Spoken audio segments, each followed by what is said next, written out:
Good morning students. BSc third year zoology में next topic होगा oxidative phosphorylation.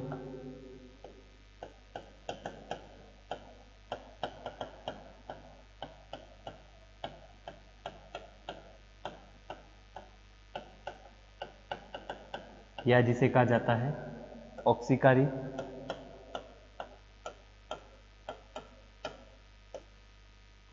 फॉस्फोरीकरण।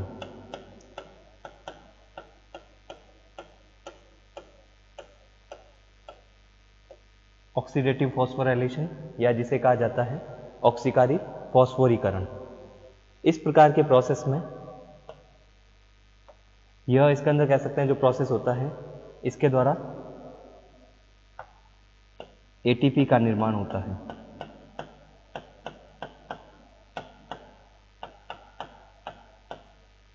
ऑक्सीकारी फॉस्फोरीकरण द्वारा ATP का निर्माण होता है और इसमें दो प्रकार के इसके अंदर कह सकते हैं स्टेप पाए जाते हैं। एक तो ऑक्सीडेशन और उसके साथ में फॉस्फोरीकरण। फॉस्फोरीकरण का अर्थ होता है फॉस्फेट समूह का जुड़ना।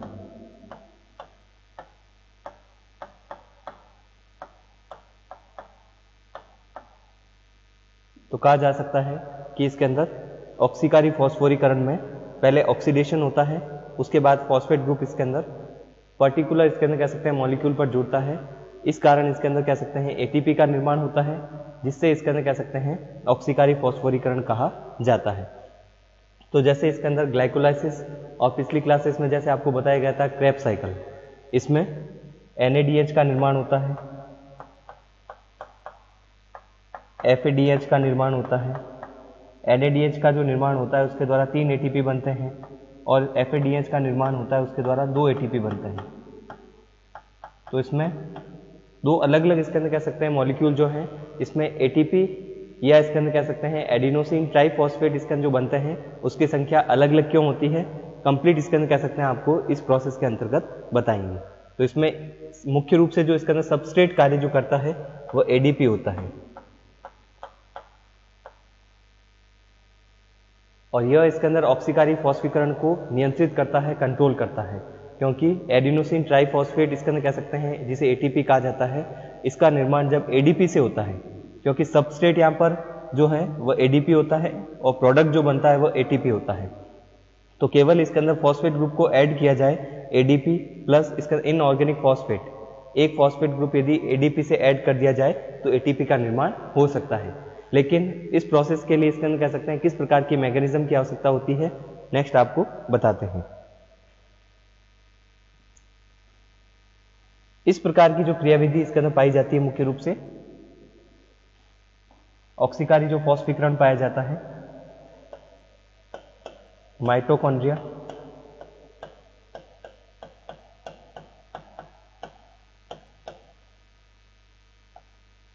माइटोकॉन्ड्रिया की आंतरिक झिल्ली में पाया जाता है। ये प्रोसेस जो पाया जाता है इसमें आंतरिक झिल्ली या इनर मेम्ब्रेन में पाया जाता है और माइटोकॉन्ड्रिया की आंतरिक झिल्ली में टोटल इसके अंदर कह सकते हैं 5 अलग अलग प्रकार के एंजाइम्स या कॉम्प्लेक्स होते हैं। फर्स्ट से लेकर 5th इसके अंदर कॉम्प्लेक्स या जिसे एंजाइम कहा जाता है। यह कॉम्प्लेक्स इसके अंदर ATP का निर्माण करेंगे। तो किस प्रकार से ATP का निर्माण होता है माइटोकॉन्ड्रिया की इनर मेम्ब्रेन या आंतरिक झिल्ली में पाए जाने वाले कॉम्प्लेक्स या एंजाइम के द्वारा। तो फर्स्ट इसके अंदर कह सकते हैं यह आंतरिक झिल्ली जिस प्रकार से माइटोकॉन्ड्रिया की पाई जाती है, क्योंकि माइटोकॉन्ड्रिया में 2 झिल्ली होती है, बाह्य झिल्ली और आंतरिक झिल्ली। आंतरिक झिल्ली के अंदर का जो भाग होता है उसको मैट्रिक्स कहते हैं और इनर मेम्ब्रेन और आउटर मेम्ब्रेन के बीच का जो स्पेस होता है इसके अंदर, दोनों के मेम्ब्रेन का स्पेस जो होता है इसके अंदर, उसमें भी इसके अंदर साइटोप्लाज्म पाया जाता है और मैट्रिक्स में भी साइटोप्लाज्म पाया जाता है। तो अलग अलग इसके अंदर कह सकते हैं उसकी कंसंट्रेशन होती है। तो आंतरिक झिल्ली जो पाई जाती है इसमें इसके अंदर कह सकते हैं जैसे फर्स्ट कॉम्प्लेक्स, इसके अलावा सेकेंड कॉम्प्लेक्स, थर्ड, फोर्थ,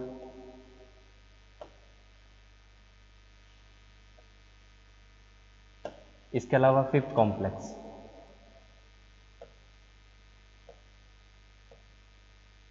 जिसे F0 F1 पार्टिकल भी कहते हैं, या इसी को कहा जाता है एटीपी सिंथेज। कॉम्प्लेक्स इसके अंदर सेकंड जो है, थर्ड और फोर्थ। फर्स्ट जो कॉम्प्लेक्स है इसे कहा जाता है NADH डिहाइड्रोजिनेज।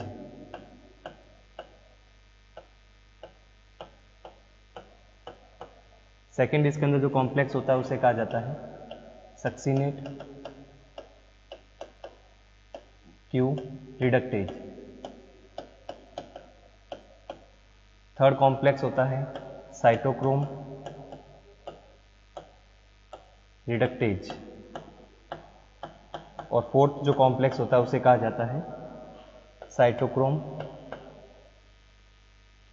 ऑक्सीडेज।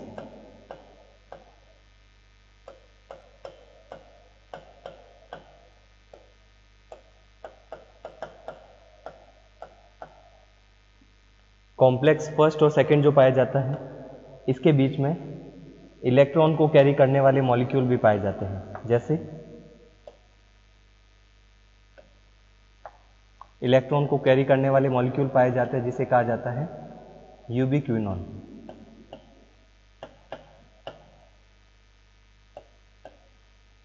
और कॉम्प्लेक्स इसके अंदर कह सकते हैं थर्ड और फोर्थ के बीच में भी इलेक्ट्रॉन को कैरी करने वाले मॉलिक्यूल पाया जाता है,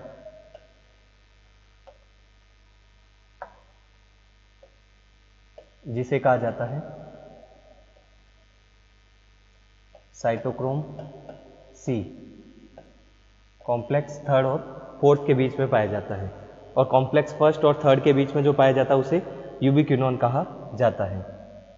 तो इस प्रकार इसके अंदर कह सकते हैं चार अलग अलग इसके अंदर कॉम्प्लेक्स, और फिफ्थ कॉम्प्लेक्स जो कि इसके अंदर एटीपी सिंथेज कहलाता है। तो फर्स्ट इसके अंदर जैसे आपको बताया गया था, इसके अंदर NAD से NADH2 का निर्माण होता है। NADH2 इसके अंदर कह सकते हैं नेक्स्ट दो इलेक्ट्रॉन को ट्रांसफर करता है फर्स्ट कॉम्प्लेक्स के पास। फर्स्ट कॉम्प्लेक्स के पास इसके अंदर जब ट्रांसफर करता है, तो जब इसके अंदर कह सकते हैं इलेक्ट्रॉन इसके अंदर किसी भी कॉम्प्लेक्स में ऐड होते हैं, या इसके अंदर कह सकते हैं इसमें जैसे कहा जा सकता है फ्लेविन मोनोन्यूक्लियोटाइड और फेरस और सल्फर पाया जाता है, इसमें FAD और फेरस और सल्फर पाया जाता है, इसमें साइटोक्रोम B और साइटोक्रोम C1 पाया जाता है।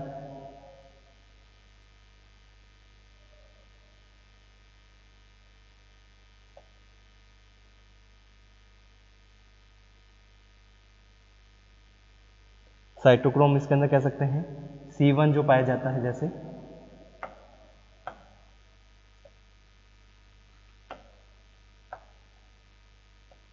साइटोक्रोम C1 इसमें पाया जाता है, और साइटोक्रोम A और साइटोक्रोम A3 यह पाया जाता है इसके अंदर फोर्थ कॉम्प्लेक्स में। तो किसी भी मॉलिक्यूल से जब इसके अंदर कह सकते हैं इलेक्ट्रॉन जुड़ता है तो वह रिडक्शन होता है, और यदि इससे इलेक्ट्रॉन रिमूव होता है तो उसको ऑक्सीडेशन कहा जाता है। ऑक्सीकरण और अपचयन दो प्रोसेस इसके अंदर कह सकते हैं पाए जाते हैं। तो जैसे इसके अंदर कह सकते हैं फर्स्ट कॉम्प्लेक्स के पास में दो इलेक्ट्रॉन आते हैं, फर्स्ट कॉम्प्लेक्स जो होता है इसके अंदर कह सकते हैं इसका अपचयन हो जाता है। नेक्स्ट इसके अंदर यह दो इलेक्ट्रॉन इसके अंदर ट्रांसफर होते हैं यूबिक्विनोन के पास में। यूबिक्विनोन जो होता है इसके अंदर कह सकते हैं इसे इलेक्ट्रॉन कैरियर कहा जाता है, इलेक्ट्रॉन को ग्रहण करने वाला। और इलेक्ट्रॉन कैरियर जो इसके अंदर कह सकते हैं यह पाया जाता है मोबाइल होता है, मूवेबल होता है, इनर मेम्ब्रेन में घूमता रहता है, एक स्थान पर स्थिर नहीं रहता है। फर्स्ट थर्ड और फोर्थ कॉम्प्लेक्स तो स्थिर रहते हैं, लेकिन यूबिक्विनोन और एक जो होता है इसके अंदर साइटोक्रोम C, ये भी इसके अंदर कह सकते हैं मोबाइल इलेक्ट्रॉन कैरियर होता है। तो जैसे इसके अंदर फर्स्ट कॉम्प्लेक्स के पास में इलेक्ट्रॉन आता है तो इसका रिडक्शन होता है, लेकिन फर्स्ट कॉम्प्लेक्स से जो इलेक्ट्रॉन इसके अंदर कह सकते हैं जैसे यूबिक्विनोन के पास में जाता है, यूबिक्विनोन इसके अंदर कह सकते हैं से इलेक्ट्रॉन जब जुड़ता है तो इसका इसके अंदर कह सकते हैं अपचयन होगा। फर्स्ट कॉम्प्लेक्स का क्या हो जाता है रिडक्शन इसके अंदर, या ऑक्सीडेशन हो जाता है, और क्यूनॉन से इसके अंदर कह सकते हैं इलेक्ट्रॉन जुड़ने के कारण इसके अंदर कह सकते हैं इसका रिडक्शन होगा, और फर्स्ट कॉम्प्लेक्स जो होता है जिससे ये इलेक्ट्रॉन गया है उसका क्या हो जाता है, ऑक्सीडेशन। यूबिक्विनॉन से जब इसके अंदर 2 इलेक्ट्रॉन जुड़ते हैं H2, यूबिक्विनॉन इसके अंदर कह सकते हैं H2 जुड़ रहा है, मतलब इसके अंदर कह सकते हैं इसका रिडक्शन हो रहा है। नेक्स्ट 2 इलेक्ट्रॉन जाते हैं कॉम्प्लेक्स थर्ड के पास, तो यूबिक्विनॉन से जब इसके अंदर 2 इलेक्ट्रॉन निकलेंगे तो यूबिक्विनॉन का क्या हो जाएगा इसके अंदर, ऑक्सीडेशन, और कॉम्प्लेक्स थर्ड का क्या हो जाता है, रिडक्शन। इस प्रकार से प्रोसेस आगे चलता रहता है, और अंत में इसके अंदर जो इलेक्ट्रॉन जाता है, 2 इलेक्ट्रॉन इसके अंदर कह सकते हैं लास्ट में, और इसके साथ में इसके अंदर कह सकते हैं ये इलेक्ट्रॉन जुड़ेंगे हाइड्रोजन से। तो 2 इलेक्ट्रॉन इसके अंदर जब हाइड्रोजन से जुड़ते हैं, और हाइड्रोजन पर इसके अंदर कह सकते हैं जो साइन पाया जाता है जैसे प्लस होता है, हाइड्रोजन जो इसके अंदर पाया जाता है इस पर जो साइन होता है किस प्रकार का होता है, प्लस। लेकिन 2 इलेक्ट्रॉन जुड़ने के कारण इसके अंदर यह हाइड्रोजन किस में परिवर्तित हो जाता है, 2H, और इससे इसके अंदर कह सकते हैं ऑक्सीजन का मॉलिक्यूल जब जुड़ता है तो यहाँ पर इसके अंदर कह सकते हैं जल का अणु बनता है, वाटर का मॉलिक्यूल बनेगा। तो जैसे आपको बताया गया था, आप श्वसन के द्वारा जो भी ऑक्सीजन लेते हैं, ऑक्सीडेटिव फॉस्फोराइलेशन जो प्रोसेस होता है यहाँ पर ऑक्सीजन का उपयोग किया जाता है, कि इसमें ऑक्सीजन जो होती है इसके अंदर वो हाइड्रोजन से जुड़कर इसके अंदर जल का अणु का, जल या वाटर के अणु का निर्माण करती है। तो ऑक्सीजन जो मॉलिक्यूल होता है इसके अंदर इस प्रकार इसके अंदर कह सकते हैं यहाँ पर यूज लिया जाता है। तो आपको बताया गया था एक सेल जो होती है ऑक्सीजन के अणु का उपयोग करती है और बदले में CO2 या कार्बन डाइऑक्साइड बनाती है, जो कि क्रेब्स साइकिल के द्वारा बनता है, और उसमें जल का अणु इस प्रकार से बनेगा क्रेब्स साइकिल में, और ऑक्सीजन का उपयोग यहाँ पर होता है जो कि हाइड्रोजन आयन से जुड़कर, हाइड्रोजन जो होता है इसके अंदर उससे जुड़कर 2H इसके अंदर कह सकते हैं मॉलिक्यूल, एक ऑक्सीजन हाफ ऑक्सीजन मॉलिक्यूल से जुड़कर जल का अणु बनाते हैं। तो रेस्पिरेशन में जो भी आप ऑक्सीजन लेते हैं यहाँ पर इसका उपयोग किया जाता है।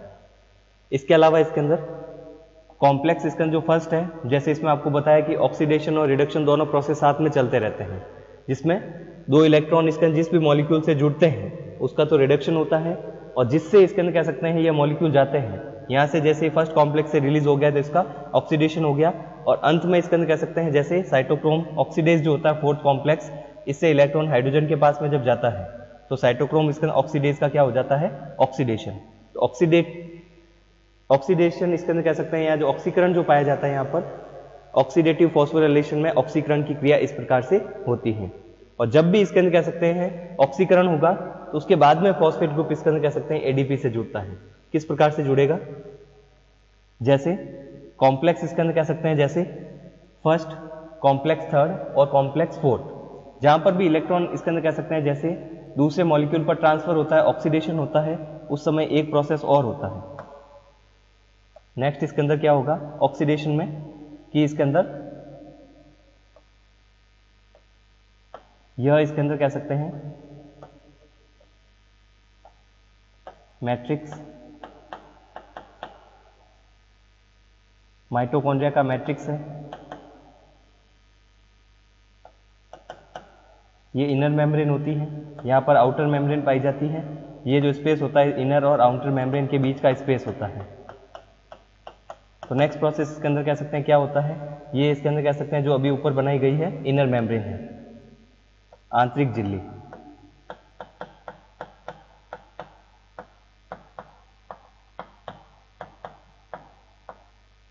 तो इस प्रकार जब इसके अंदर कह सकते हैं इलेक्ट्रॉन एक मॉलिक्यूल से दूसरे मॉलिक्यूल के पास में जाता है, ऑक्सीडेशन होता है, उस समय इसके अंदर कह सकते हैं प्रोटॉन पंप कार्य करते हैं।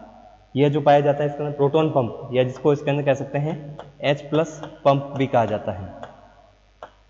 हाइड्रोजन आयन जो होते हैं इसके अंदर मैट्रिक्स से इनर और आउटर मेम्ब्रेन के बीच में जो स्पेस होता है वहां पर ट्रांसफर होते हैं, उसका स्थानांतरण किया जाता है। तो कहा जा सकता है जैसे इसमें कि इसके अंदर हाइड्रोजन आयन जो होता है इसके अंदर मैट्रिक्स से इनर और आउटर मेम्ब्रेन के बीच में आता है। ऑक्सीडेशन जब होगा तो यहाँ पर भी प्रोटॉन पंप कार्य करेगा। थर्ड कॉम्प्लेक्स जो होता है इसके अंदर यहाँ पर भी H+ आयन कार्य करता है,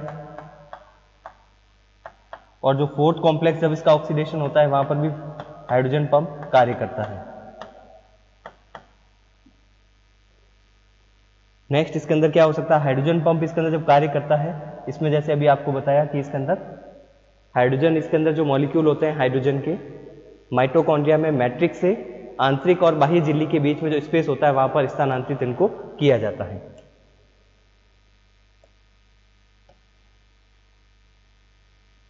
यह प्रोटॉन पंप है और यह इसके अंदर जैसे इसमें पाया जा सकता है ATP synthase, F0 F1 particle भी जिसको कहते हैं, या इसी को कहा जाता है एटीपी सिंथेज।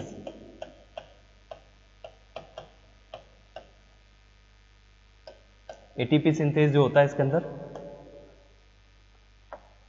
तो हाइड्रोजन आयन इसके अंदर कह सकते हैं जैसे यहां पर मैट्रिक्स से स्थानांतरित होते हैं, लेकिन वापस इसके अंदर कह सकते हैं प्रोटॉन पंप के द्वारा बाहर नहीं जा सकते, इन्हें यहां से वापस स्थानांतरित नहीं किया जा सकता है प्रोटॉन पंप के द्वारा।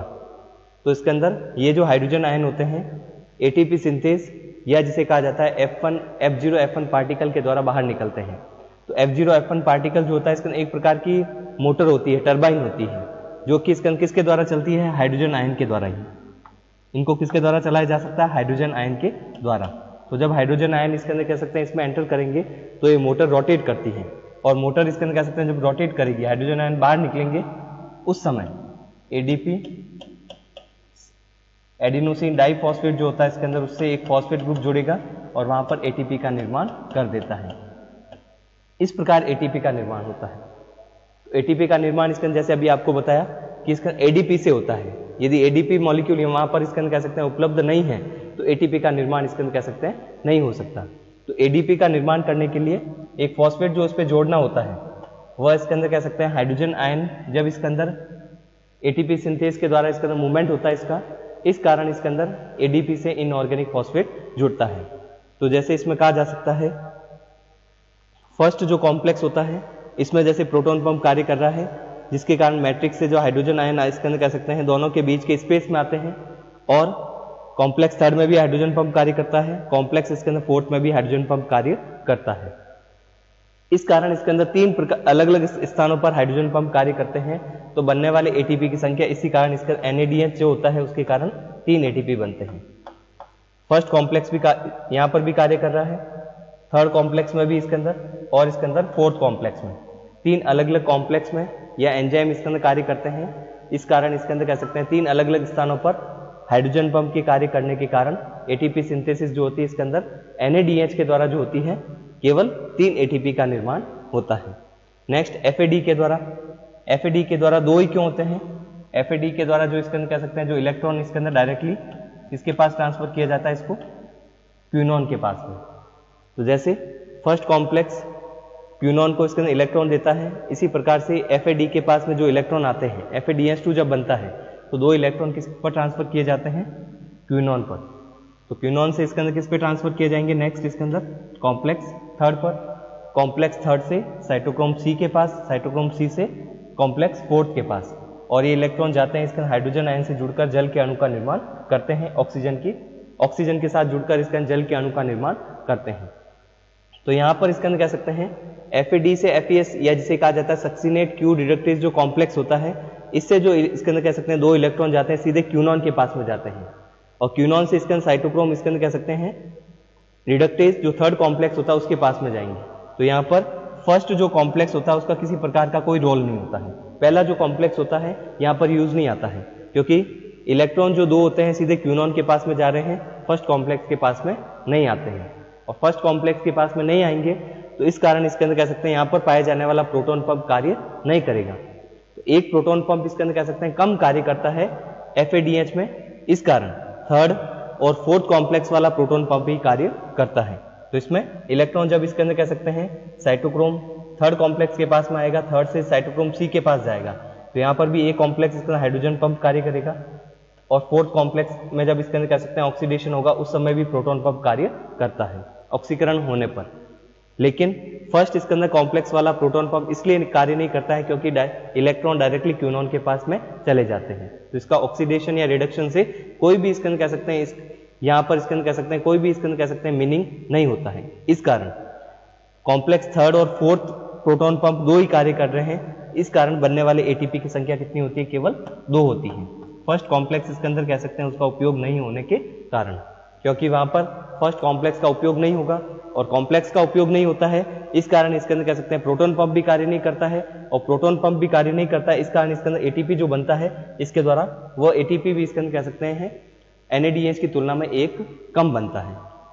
तो आपको बताया गया था कि इसके अंदर FADH जब बनता है तो 2 ATP बनते हैं, इसका ये कारण होता है। NADH होता है उससे 3 ATP बनते हैं, उसमें तीनों कॉम्प्लेक्स यूज आ रहे हैं, फर्स्ट, थर्ड और फोर्थ। तो इसमें जैसे ऑक्सीडेटिव फॉस्फोराइलेशन इसका जो होता है, 2 प्रकार के प्रोसेस इसमें आपको बता चुके हैं कि इलेक्ट्रॉन इसके अंदर रिमूव होता है तो ऑक्सीडेशन होता है, और इसके अंदर लास्ट में, अंत में एटीपी सिंथेस जो होता है इसके अंदर, इसमें एडीपी से फॉस्फेट जुड़ रहा है, और फॉस्फेट का जुड़ना क्या होता है, फॉस्फोराइलेशन कहलाता है। इस कारण इस कंप्लीट प्रोसेस को ऑक्सीडेटिव फॉस्फोराइलेशन कहा जाता है। इसके द्वारा एटीपी के अणु का निर्माण होगा। इस प्रकार इसके अंदर कह सकते हैं, कहा जा सकता है कि इसके अंदर हाइड्रोजन आयन इसके अंदर मुख्य रूप से यहाँ पर एटीपी सिंथेस को चलाने का कार्य करते हैं, और वह इसके अंदर एडीपी से एक फॉस्फेट ग्रुप जोड़कर एटीपी का निर्माण करते हैं। ये इसके अंदर कह सकते हैं प्रोसेस होता है। ये प्रोसेस को कहा जाता है ऑक्सीडेटिव फॉस्फोराइलेशन या ऑक्सीकारी फॉस्फोरीकरण।